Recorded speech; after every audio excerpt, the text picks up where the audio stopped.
Okay, we've got hands and knees, or quadruped position, or tabletop position, with knees right under the hips and hands right under the shoulders.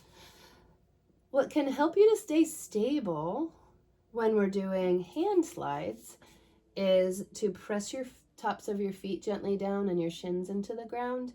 Make sure you're doing your diaphragmatic breath here. Your belly expands down and your lower back expands up. Your rib cage should not be moving. Your neck, head, shoulders, mouth, face should be relaxed and easy.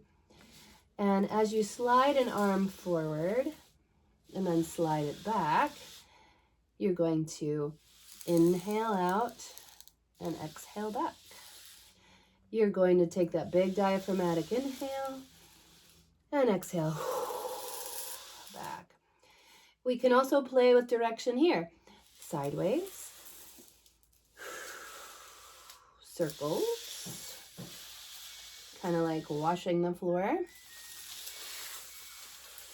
You can come back toward yourself. Diagonals again. You can cross over. You can go under. But again, the only thing moving is that arm. And everything else is staying very still. No shifting, no rocking, no tilting, and lots of breathing.